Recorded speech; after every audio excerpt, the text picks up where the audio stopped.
আসসালামু আলাইকুম চাকরি প্রত্যাশী প্রিয় ভাই এবং বোনেরা।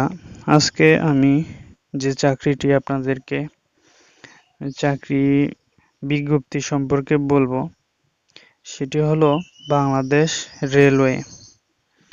একাধিক পদে নিয়োগ তারা ছেড়েছে। তার মধ্যে প্রথম যে পদটি দেখতে পাচ্ছি সেটি হচ্ছে ট্রেন এক্সমিনার। এটার বেতন হচ্ছে 11,300 থেকে 27,300 পর্যন্ত, আর বয়স হচ্ছে 18 থেকে 30 বছর, আর পদের সংখ্যা হচ্ছে 45টি। যারা ডিগ্রি পাস করেছেন তারা এটি আবেদন করতে পারবেন। ন্যূনতম দ্বিতীয় শ্রেণীর সমমানের সিজিপি সহ স্নাতক বা সমমানের ডিগ্রি দেখিয়েছে এখানে। আর এই পদটিতে সকল জেলার প্রার্থীগণ আবেদন করতে পারবেন। তারপর হচ্ছে 2 নম্বরে ট্রেন কন্ট্রোলার। এটিও পূর্বের ন্যায় বেতন এবং পদ সংখ্যা হচ্ছে 27টি, বয়সসীমা পূর্বের ন্যায়। এটিও পূর্বের ন্যায় শিক্ষাগত যোগ্যতা।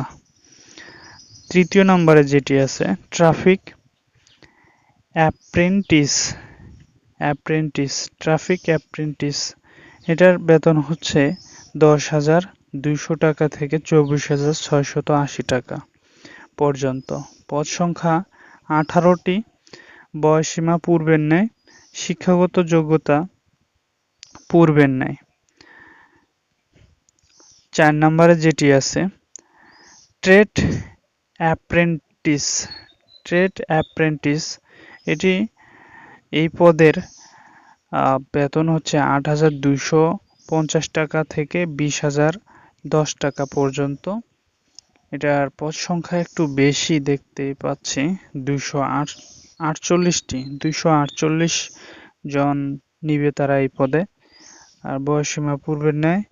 এটার শিক্ষাগত যোগ্যতা শিথিলযোগ্য।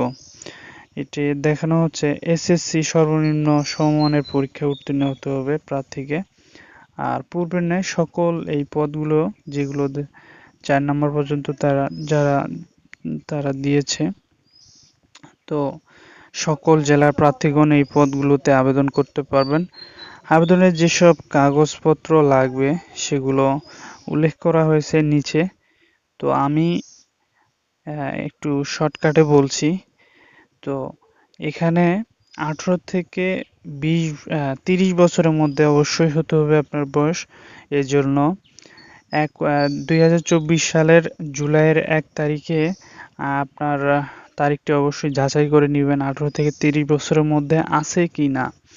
যারা মুক্তিযোদ্ধার সন্তান, মুক্তিযোদ্ধার নাতি নাতনি আছেন তাদের বিশেষ কোঠা রয়েছে এবং তাদের 32 পর্যন্ত শিথিলযোগ্য। তারা প্রতিবন্ধী এবং কি প্রতিবন্ধী যারা আছে এবং যারা সরকারি চাকরি বা আধা সরকারি স্বায়ত্তশাসিত সরকারি চাকরি করতেছেন তাদের ক্ষেত্রে কিন্তু ডিপার্টমেন্টাল ক্যান্ডিডেটের ঘরে একটি টি চিহ্ন দিতে হবে। তারপর হচ্ছে অন্যদের ক্ষেত্রে একই শর্ত প্রযোজ্য নয়, কিন্তু এটা শুধু তাদের ক্ষেত্রে যারা চাকরি করেন। তবে সকল চাকরিরত প্রার্থীকে মৌখিক পরীক্ষার সময় নিয়োগকারী কর্তৃপক্ষ কর্তৃক প্রদত্ত অনাপত্র ছাড়পত্রের মূল কপি প্রদর্শন করতে হবে। তো এটি আবেদন করার সময় কিন্তু জুলাইয়ের 1 তারিখ থেকে শুরু হয়ে গেছে এবং আগস্টের 8 তারিখ পর্যন্ত এটি শেষ আর কি। আবেদন করার শেষ তারিখ হচ্ছে 8ই আগস্ট বিকাল 5টা পর্যন্ত চলবে এই আবেদনটি। আবেদন করতে যেসব লাগবে তা সনদপত্রের মূল কপি 1 সেট সত্যায়িত জমা দিতে হবে। মূল কপি সহ 1 সেট কিন্তু সত্যায়িত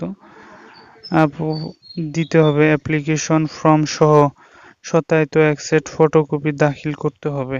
এছাড়া জেলার স্থায়ী বাসিন্দা মানে অর্থাৎ আপনি যদি শহরে বাস করেন তা মেয়র, সিটি কর্পোরেশনের এবং ইউনিয়নের যে সনদপত্র থাকে মানে পরিচয়পত্র সেটি কিন্তু সাথে থাকতে হবে, সেটিও দিতে হবে, নিয়ে যেতে হবে। তো এটি অনলাইনে আবেদন করতে হবে। আর যারা মুক্তিযোদ্ধার কোঠা এবং কি সরকারি আহ, চাকরির যারা ছেলে মেয়ে আছেন বা বিধবা স্ত্রী আছে তাদের ক্ষেত্রে কিন্তু আপনার সেই বিভাগীয় যার চাকরি যে যে যে সরকারি চাকরিটি করছে সে বিভাগীয় আহ, সেই বিভাগীয় অফিসারের আপনার সনদপত্র প্রত্যয়নপত্র দাখিল করতে হবে। তাহলে কিন্তু প্রমাণ করতে হবে এক কথায় মুক্তিযোদ্ধা এবং যারা সরকারি চাকরি ইতিপূর্বে করছে তাদের ছেলে মেয়েদেরকে প্রমাণ করতে হবে, এবং বিধবা স্ত্রী যদি আবেদনটি করতে চান তাহলে আপনাকে প্রমাণ করতে হবে। তো এই জন্য বিভাগীয় অফিসারের প্রত্যয়নপত্র লাগবে সেই চাকরির, যে চাকরি করেছিল ইতিপূর্বে। আপনার স্বামী বা আপনার বাবা মা আপনারা যারা আছেন তারা অবশ্যই এই বিষয়টি আপনারা প্রত্যয়নপত্র তোলার চেষ্টা করবেন, তুলে নিয়ে যাবেন। তারপর উল্লেখিত মৌখিক পরীক্ষায় অংশগ্রহণকারীর মানে এটা কোনো ভাতা বা যাতায়াত খরচটা তারা দিবে না। এটি ওয়েবসাইট তারা দিয়েছে, এই ওয়েবসাইটে গিয়ে আপনারা আবেদন করতে পারেন। অনলাইনে মাধ্যমে আবেদন করা যাবে। অনলাইনে আবেদন ছাড়া কিন্তু অন্য কোনোভাবে আবেদন করা যাবে না। তো ৭২ ঘন্টার মধ্যে এসএমএস এর পরীক্ষার ফি জমা দিতে হবে, তারা উল্লেখ করে দিয়েছে। ছবি লাগবে, রঙিন ছবি, আপনার স্বাক্ষর লাগবে, স্ক্যান করে স্থানে আপলোড করবেন। তারা যেসব ক্রাইটেরিয়া দিয়ে দিছে। তো এই হচ্ছে রেলওয়ের একটি বিজ্ঞপ্তি। তারপর এটা হচ্ছে চার্জ ফি তারা দিয়ে দিয়েছে, বিভিন্ন পদের বিভিন্ন রকমের চার্জ ফি। তো সর্বনিম্ন ১১২ টাকা থেকে সর্বোচ্চ ২০০ টাকা পর্যন্ত পদের ভিত্তিতে আর কি তারা দিয়ে দিয়েছে। তো এই ছিল আজকের চাকরির বিজ্ঞপ্তিটি আশা করি আপনাদের ভালো লেগেছে এবং উপকারে আসবে। আপনারা অবশ্যই অনলাইনের কোনো দোকানে যে অনলাইনে যারা চাকরির আবেদন করে দেয় তাদের কাছে যে আপনারা আবেদনটি করে ফেলতে পারেন, যথেষ্ট হাতে সময় রয়েছে। তো সবাই ভালো থাকবেন, সুস্থ থাকবেন। খোদা হাফেজ।